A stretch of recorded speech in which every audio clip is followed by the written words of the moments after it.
We are driving east along one of the most famous mountain systems in Central Asia, the northern Tian Shan, separating Kazakhstan and Kyrgyzstan.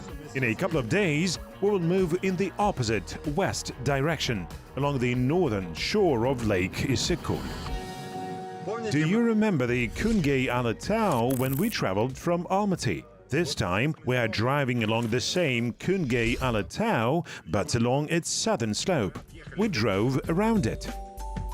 But let's not get ahead of ourselves. We still need to have a nice and swift ride along the transcontinental Western Europe-Western China highway and cross the border of the Kyrgyz Republic. The road stretches past endless fields, loops in the folds of the Tup Bay gorge, passes by the Charin Canyon, and sharply turns toward the mountains in the village of Kygyan.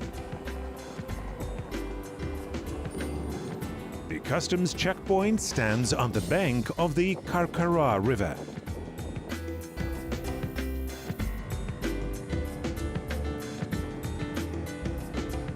Finally, we've passed the customs control.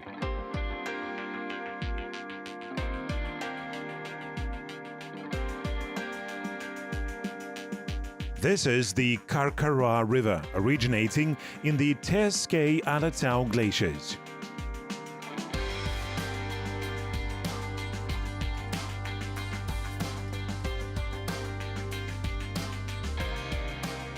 The first fauna representatives of Kyrgyzstan greet us near the village of Karkara. It's ruddy shelducks, popularly known as ataika.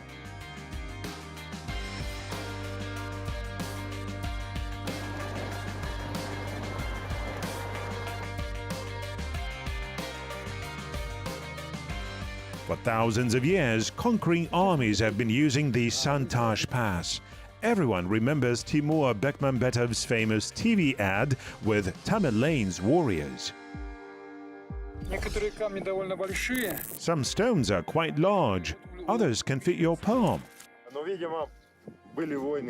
Well, apparently the warriors were quite big. They threw big stones and the small ones threw smaller stones, right?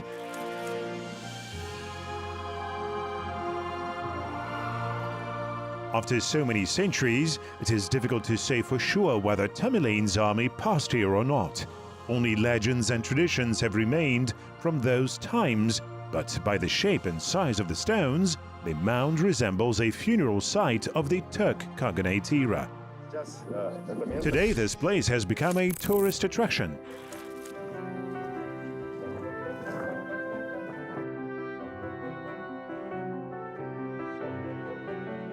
The Santash Pass separates the Kungey range of the northern Tian Shan from the Terskei-Alatau of the central Tian Shan. The Kantengri Peak is the highest point of the ridge. It is located on the border of three states, Kazakhstan, Kyrgyzstan and China, and is the northernmost 7,000-meter summit in the world, a desired trophy of any mountain climber. Each year, hundreds of them gather in the base camp getting ready to conquer the peak. The South Inilchak is the largest glacier in Tian Shan. It gives birth to the Sarijas River, one of the most stormy rivers in the area, carrying significant freshwater supplies to China. Few water athletes manage to pass its extreme rapids, and we will not even give it a try on our simple kayak. We'll try crossing it in the calmest place we can find. And definitely don't repeat our experiment. Whitewater rafting requires proper gear and training.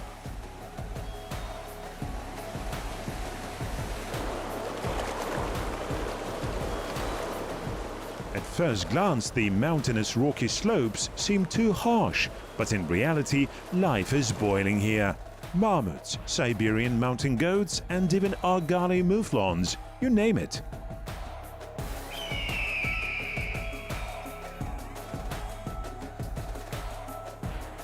Whereas the Sarijas is a river for mature professionals, the Tup in its lower reaches is quite suitable for amateurs. What a pleasure to go along this river. The Tup is the second largest river in the Lake Issyk-Kul Basin. Its valley is perfectly hydrated. There are lush meadows, pastures, excellent honey harvest and fertile farmland in the lower reaches. There's plenty of fish too, so we will not miss the opportunity to try out our fishing luck. In the upper reaches you can catch mountain trout. Downstream you can get bream, walleye and Devon carp. In his travel diary, Shokan Valikanov wrote that once at the mouth of the Tup River, his expedition convoy managed to catch a whole bunch of large carp with their sabers. We don't have any blade weapons with us, unfortunately. Let's try it on the river. We took a shot, but it's very shallow here, and we need different bait. And unexpected, as always, mountain rain destroys our paradise. But we are ready to endure any hardships and difficulties of the journey.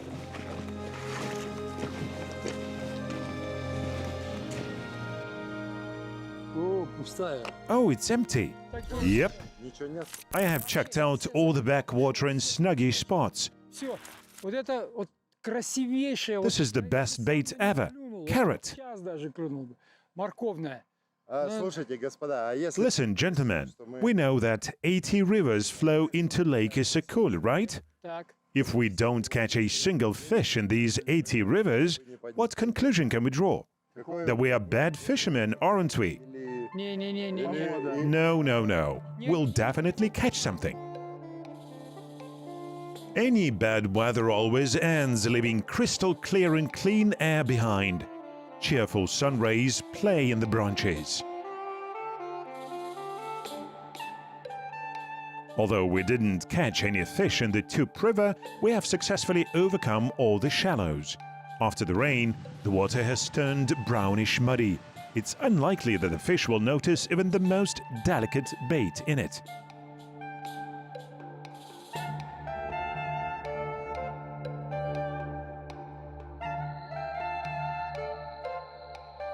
At last we are passing by the village of the same name. It means we are approaching Lake Issyk-Kul.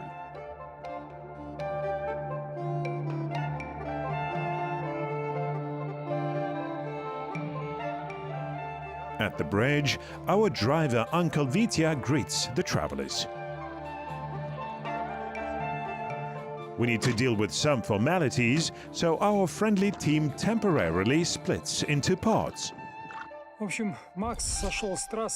So Max had gotten off the track and I went along the Tup River alone. I met a water rat and some kind of bird of prey. Don't know what it was. It was so exciting. I'm overwhelmed. The Tup Bay is widely known not only among fishermen, but also among historians and archaeologists. At its bottom, scuba divers had discovered an ancient settlement of Saribulun. Tourists call it the Issyk-Kul Atlantis. The examination of available historical sources, including the notes of the Chinese traveler Zhang Tang, has allowed researchers to put forward a hypothesis that these are the remains of the city of Chiguchen that hosted the headquarters of the Usun state rulers in the 1st centuries BC. Numerous ruddy shelduck flocks are enjoying themselves on the sandbank at the mouth of the Tup River.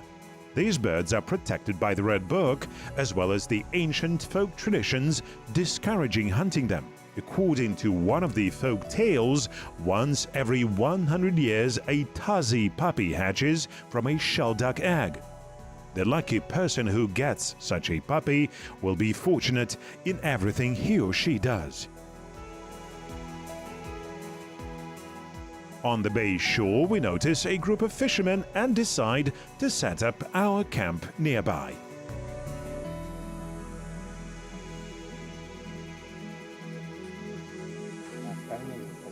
Here on the bay shore, our fishing life gets better.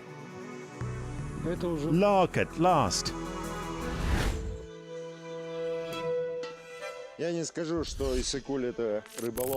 cannot say that Issyk-Kul is a fishing paradise. Nevertheless, Eddie caught a dozen of such fish. Let's try frying them. Pike perch is the most delicious fish. In fact, they even export it. The water in Lake Issyk-Kul is rather salty. This is why the lake doesn't freeze over in winter. Yet its salinity is 7 times lower compared to seawater. So freshwater fish species can survive in it, and you can even drink it, although it tastes quite salty indeed. Not so long ago, ships could enter the Tup Bay. Scientists note the cyclic fluctuations of the water level in Lake Issyk-Kul as if the lake is breathing. The ancient lake's terraces indicate that during transgressions, the water level could rise by tens of meters and then would slowly drop. The nature of these fluctuations is still unclear. Perhaps it has to do with the inclination angle of the Earth's axis, solar activity, the accumulation of alluvial deposits in river estuaries, or the tectonic movements in the Earth's crust. This way or another, about 800 years ago, the Issyk-Kul Atlantis went underwater. In the beginning of the last century, the water level in the lake started to quickly fall, turning certain islands into peninsulas. These hydrological facts find fairly accurate confirmation in folk legends.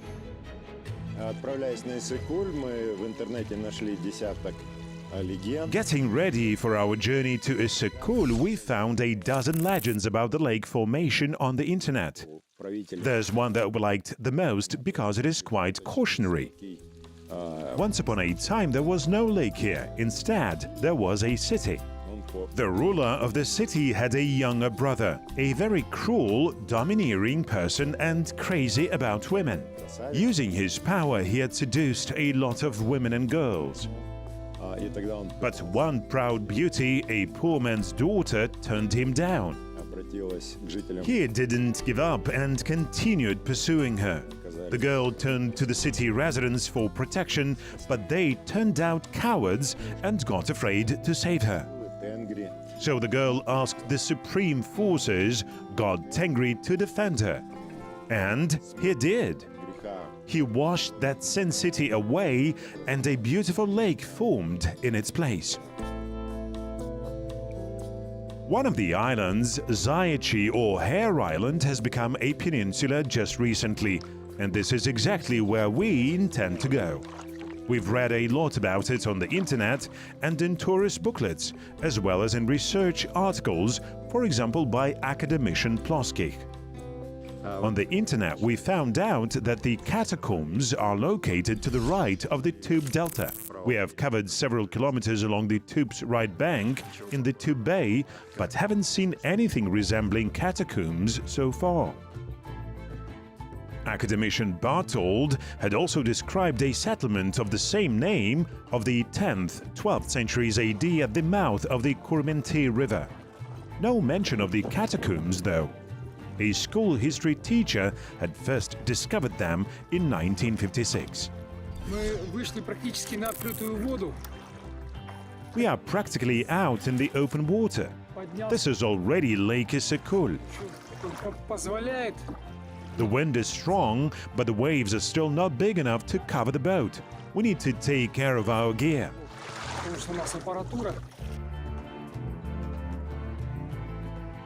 The way to the mouth of the Kurmenti River took longer than we expected. It got dark and we returned to the camp.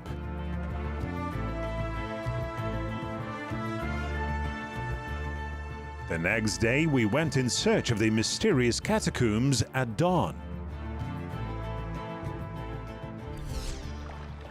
While we are looking for the ruins, Adik is not wasting his time. He's trying to catch a walleye using a jig and trolling. Finally, our efforts seem to have brought success. This hill looks very similar to the Hare Island described in the literature.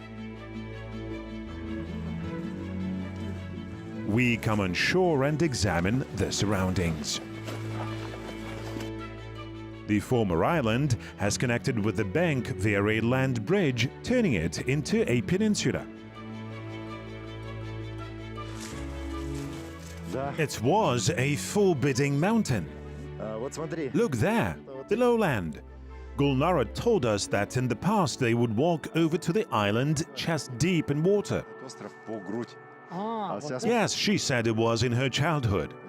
What about the monks? The monks used to live on the island itself. According to the legend, once there was an Armenian Monophysite monastery here. They have found tombstones with Nestorian crosses and Armenian inscriptions in several sites in the Issyk-Kul basin.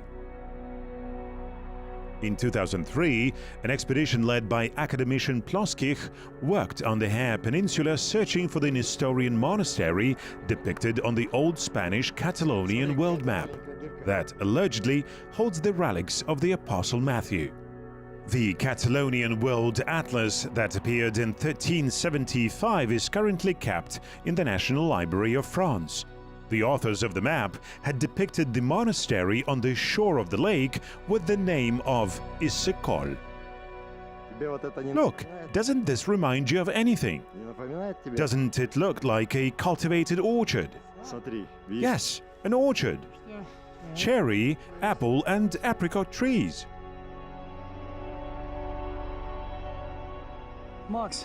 Max, I think you are pressing against something. Adik, I found it. Look, let me hold you by your legs and you will crawl there to examine it. Max, is it really what we were looking for? I think so. I won't go there.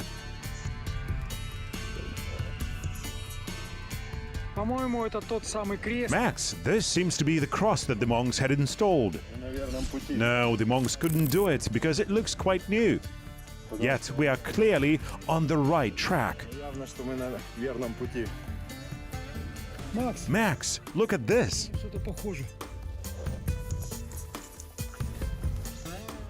I am going in. If something happens to me... Do you have light? No. What will you see there in complete darkness? Treasure. 40 camels with the Karakanid gold. Max, I won't be able to dig you out if it collapses over you. Well, then name it Max's Cliff.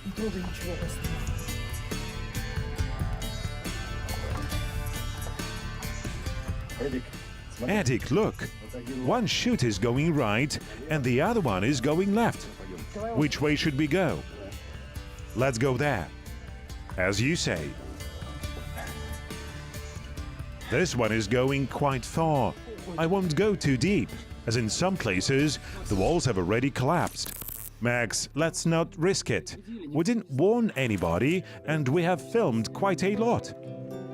Could the Apostle Matthew have fled from the Roman persecution to Central Asia, which at that time was known for its religious tolerance? Of course he could have. Could the Nestorian monastery have existed on the shore of Lake Issyk-Kul? Of course it could. The question is whether it all had happened in reality. No one can answer this question with confidence, because the history has covered these moss-grown events with a thick layer of time, preserving for descendants only myths, legends and tales, making our modern life more exciting and thrilling. And together with you, we will try touching the unknown and solving these amazing riddles where the past and present, history and geography interlace with the richest nature of Central Asia.